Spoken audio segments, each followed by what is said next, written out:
Hey there, ward members. This is Brother Jasper for part 3 of 3. Thanks for sticking with me this long.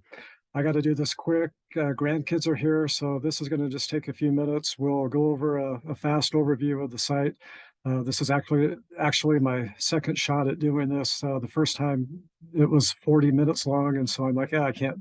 That's asking too much. So I'm just going to skip around and just do a few little things. Let me first start off by showing you the high school picture of my mom, introducing you to her. You may get a kick out of this.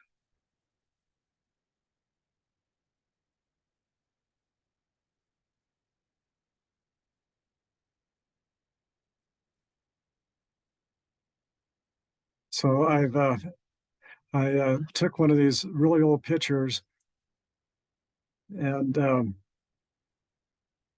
cleaned it up, colored it, and animated it. So I just wanted to show you some of the cool things that we can do nowadays with technology. Actually, a real funny story. I did the same thing with Derek, and I told Jennifer to, hey, come here for just a sec. And she was standing behind me when I ran it for Derek. uh, Jennifer like gasped, she jumped, she threw her arms up, grabbed me. It just surprised her so much. Uh, anyway, a lot of cool things you can do with technology. Let me show you one more real cool thing. This is the virtual pedigree. I'm gonna get myself out of the way here. All right, so here I am over here. It branches out, but you can load the pedigree and just keep moving it out. I'll find one of the lines now that will go out.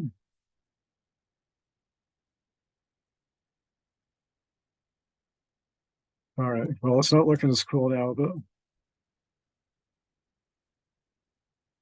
but it you can just drag and drop, and here's a line, and it'll, maybe it was just the computer was going slow, but you can just keep scrolling, and it'll just keep loading. I found one of these lines went all the way back to Adam and Eve. Anyway, a lot of cool stuff that you can do nowadays.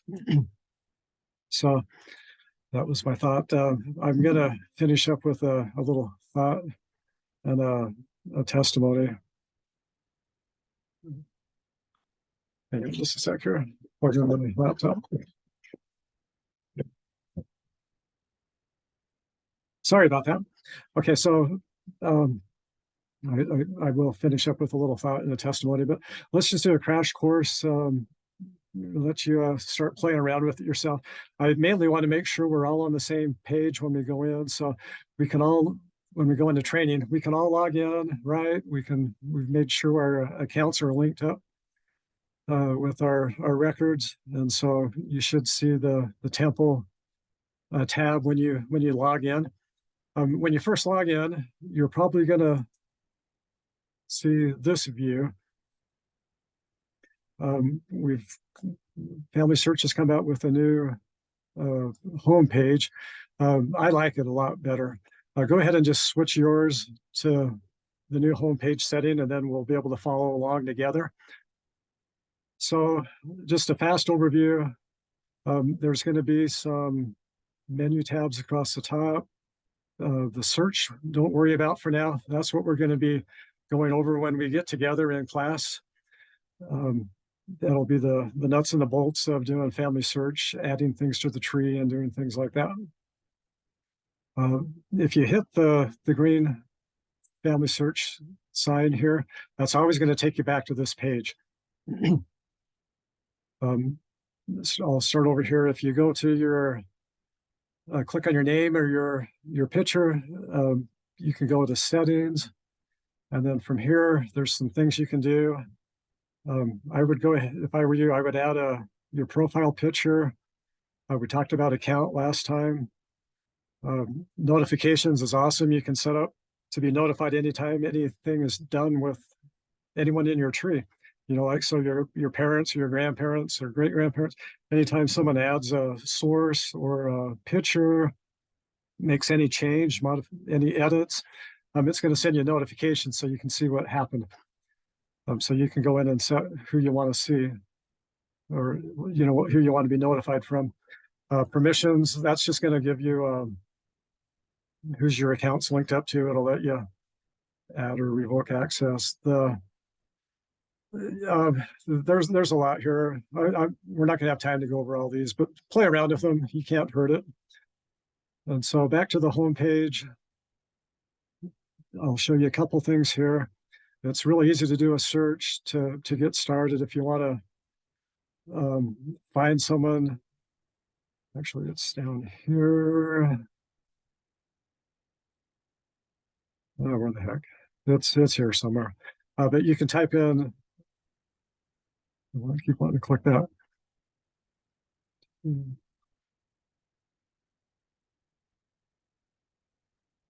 may be, you know, I'm sorry. It may be under a different page, but it's a quick search for to get started and learn about your ancestors. I will point out real fast, Ordinance Ready. There's usually it had been under here, under the Temple tab. You would go to Ordinance Ready. That'll let you print out the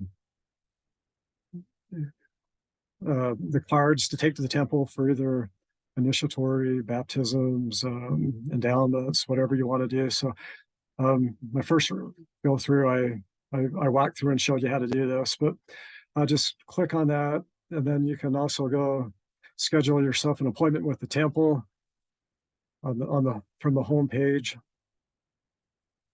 And then the tasks are real helpful. It'll show you, you can click view all, and this is going to show you who needs some things done. The green will be temple work. The blue is going to be, there's a source that the computer thinks may belong to Delilah Craig, it may not. So if you click this, it's going to go in and review. I'll let you review it to see if it's the right match. If it is, you can attach it to her. And then if the temple is in gold, that means it's missing some information. There may be a duplicate. There may be dates that are not standardized. It may just be missing dates, but they're close to being ready for the temple. You just have to go in and do a little more work for that person, and then it'll flip it to green, and then you can take them to the temple. So that is some things on the home page. Let's see what else, if there's anything to point out. Oh, there's a friends, which is like a little mini Facebook. You can set up your friends that are members of FamilySearch, and then you can add pictures, you can add notes and comments right to each other, kind of like Facebook. You can also get to that from clicking here and then go into family groups. I've got one called Finish What I Own Started, for my mom, who was who got really everything going with FamilySearch, family research. So that's the home page. The family tree is kind of fun. The overview is just going to talk about trees. If you go into your tree, that'll show you your family tree. I like the fan chart. I've got mine set to fan chart. You can adjust it to how many generations you want. 4. I love 7. You can code it so it'll show you where people were born, who's got sources, who's got stories, who's got pictures. There's help, there's hints. This is a good one, ordinances, so you can see from your fan chart. I'm obviously still alive, so there's nothing here to be done. These people, like I said, or gold they need a little bit of work. Green ones, they're ready to go. The blue ones have already been reserved. So, if you want to go to the temple, you could just come here and say, I want to do someone close, not so far back.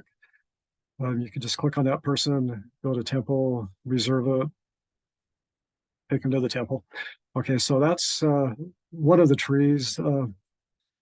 These are pretty self-explanatory. You just get a different view. And then it also shows you the little icons here.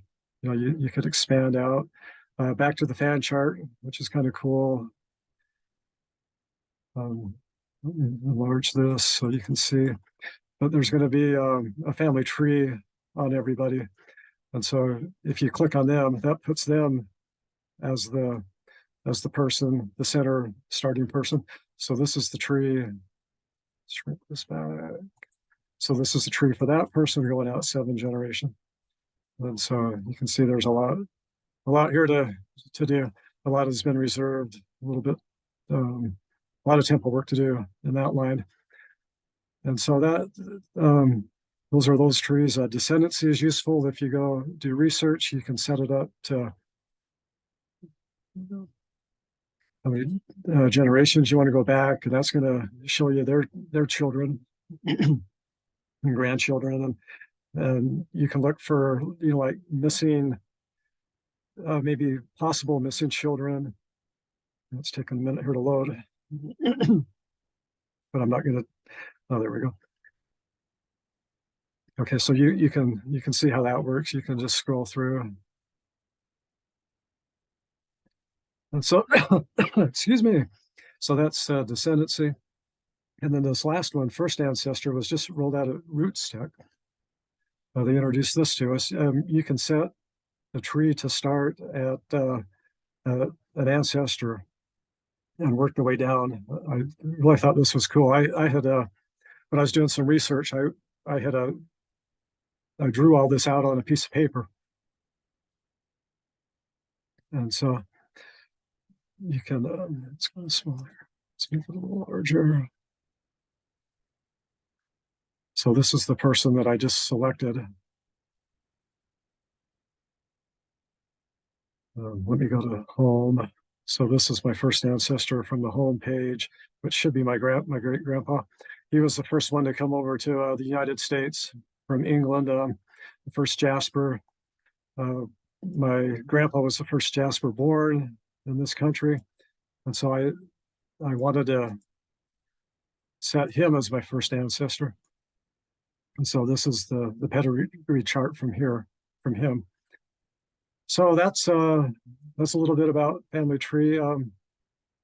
There's other options here. I'm not going to just play around with it. Search, we're going to go over later. Memories is awesome. I am such a fan of this. So this is the gallery. You can get to memories a couple ways. From the top, if you go down to search, it's going to, or memories, it's going to take you to the gallery, which is where I am now. And this is everything that I've loaded into FamilySearch. Not just my own memories, but everything I've loaded in for other people too. It comes first here in the gallery, and then you can manage the gallery, which is what I have done. I've set up. They call it here albums, but you can call it different things. Like here's what I call my mission. So here's some mission pictures. Closest I got to a woman there on my mission with that pumpkin lady. But you can set up grandkids. I've got one just for Jennifer, John and Ione. This is my parents. So there's that picture that I was showing you. You can see it's not the best quality, but after we worked on it, it made it look amazing. Like some of these black and white pictures, I'd be able to colorize. I could take that, I could colorize my dad, animate him so he like moves around and smiles at you. Anyway, kind of cool. This is something that, well, let me show this first. So when you go into memories, you can record stories. So these are stories that I've recorded. Whoops, I'm in John and Ione's file. Let me just go back to the gallery here. Okay, so if I go to stories, so here's some stories that I've recorded. My favorite joke.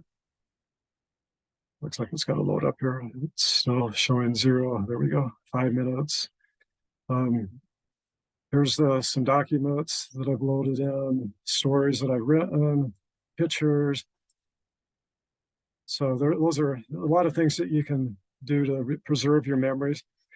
Now down here there's one thing I want to show you. Maybe a lot of people aren't aware of, but you can take your phone and you can, or all your text messages.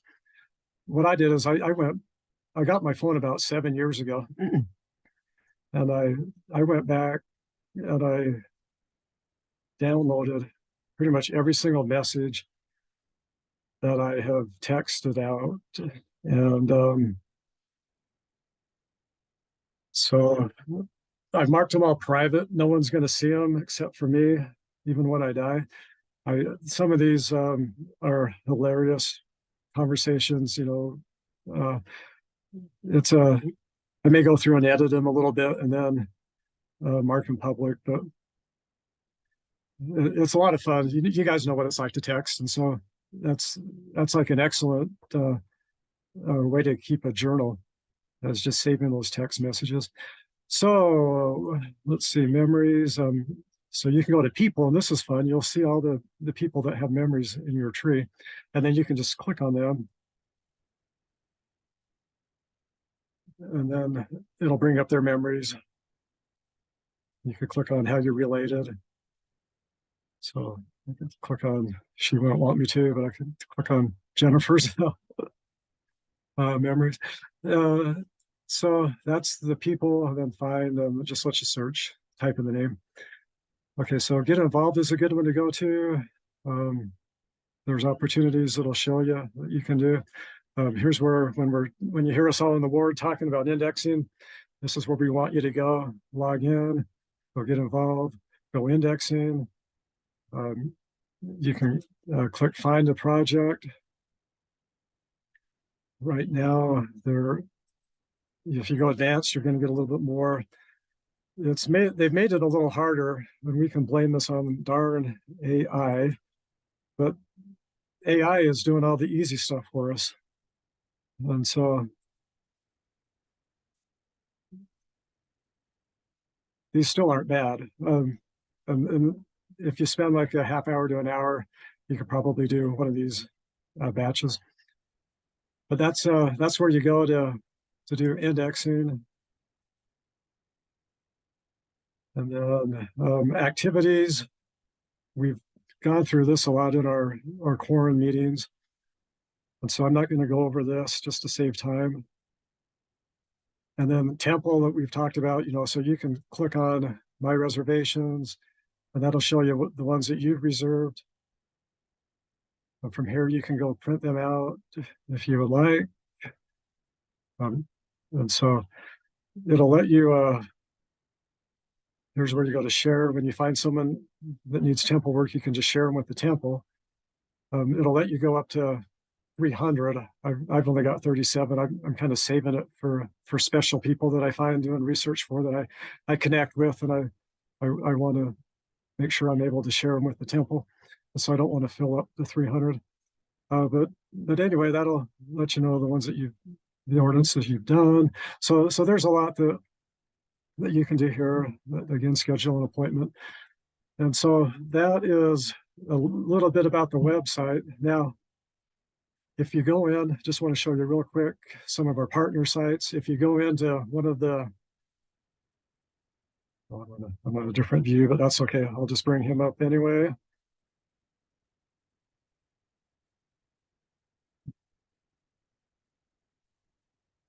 So if you go into any person on your tree, it's going to take you to their specific information. So from here, you can learn about them. And this is new.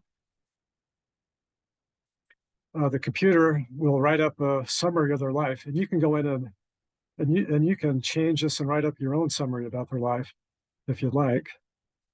But this is the about page. It'll show you the timeline, things that happen, and you can set this to show, which I think is pretty cool.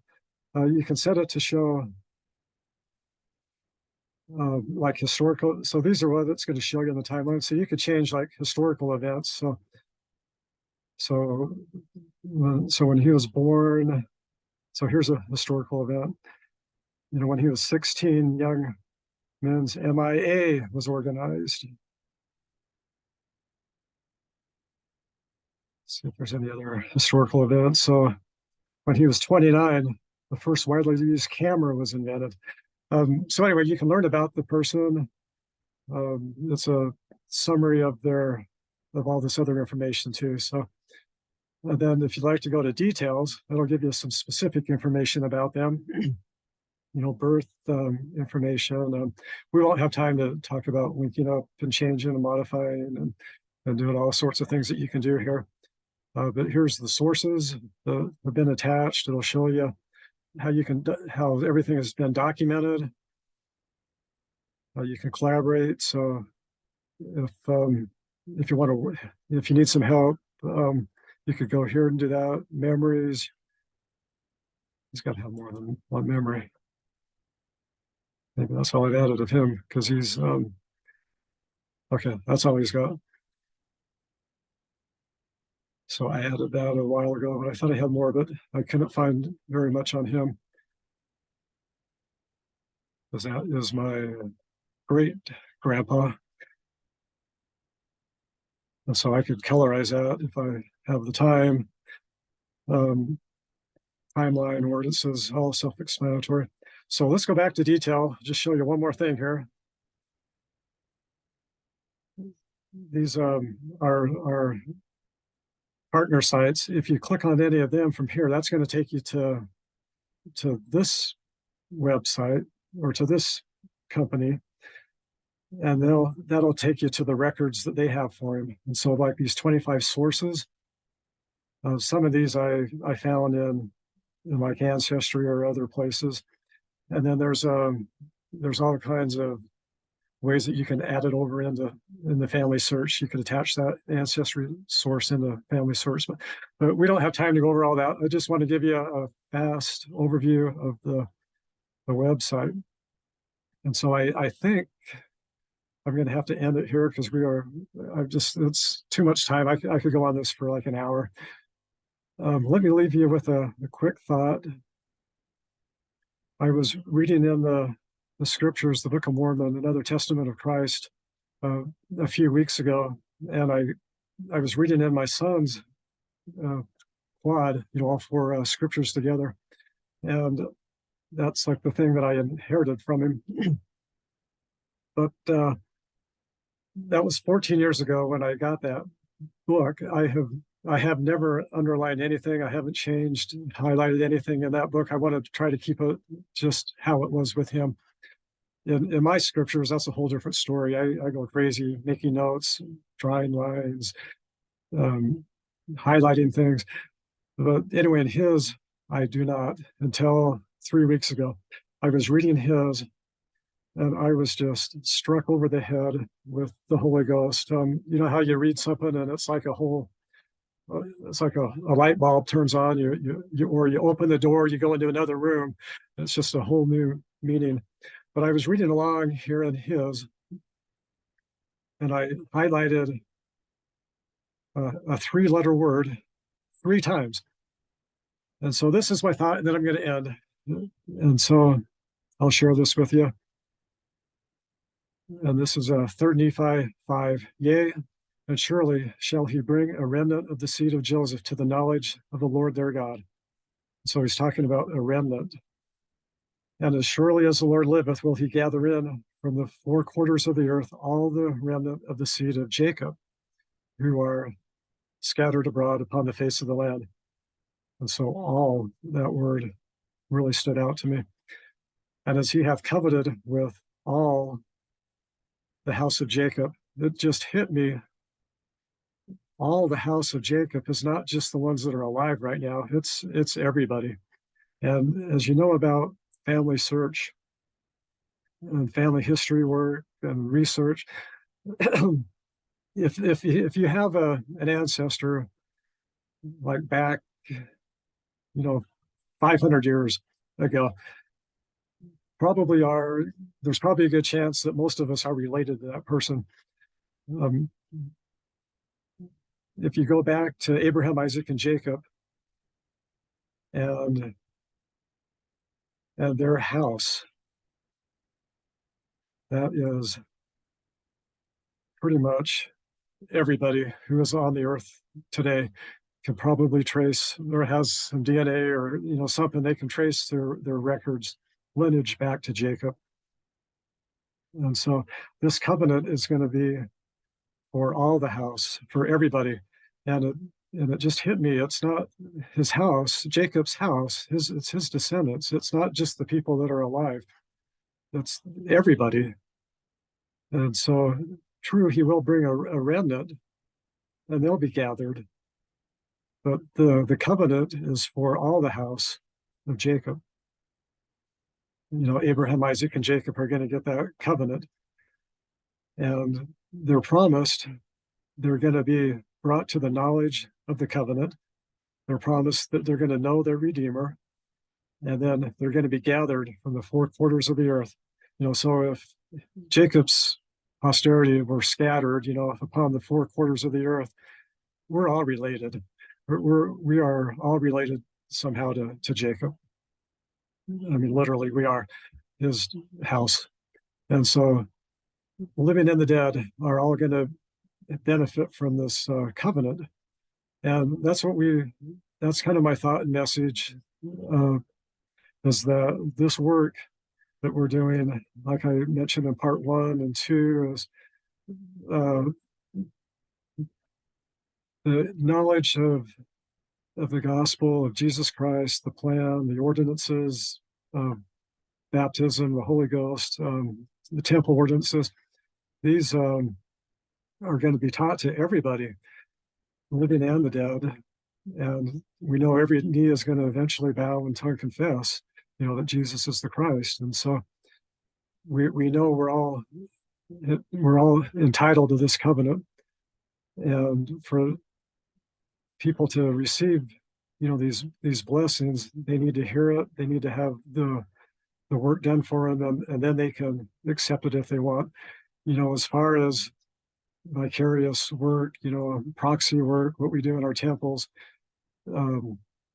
it all started, I think, I don't know if they were doing it before, the Savior was born, but his atonement was vicarious. It was for me. It was for everybody. I didn't have to do that actual suffering atonement. He did it for me.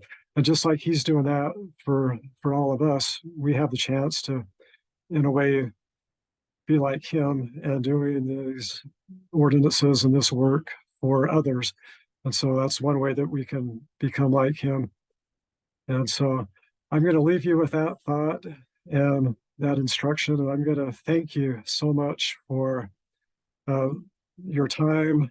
I'm excited to meet with you, whoever wants to come down in a couple of weeks to the Family Search Center. We'll go over how to add people to your tree, and we'll get you pointed in the right direction. We'll get you going, and we'll work more individually with you and answer your questions. So hopefully this gets us all on gets us up to speed a little bit and all on the same page. So we'll be ready to go.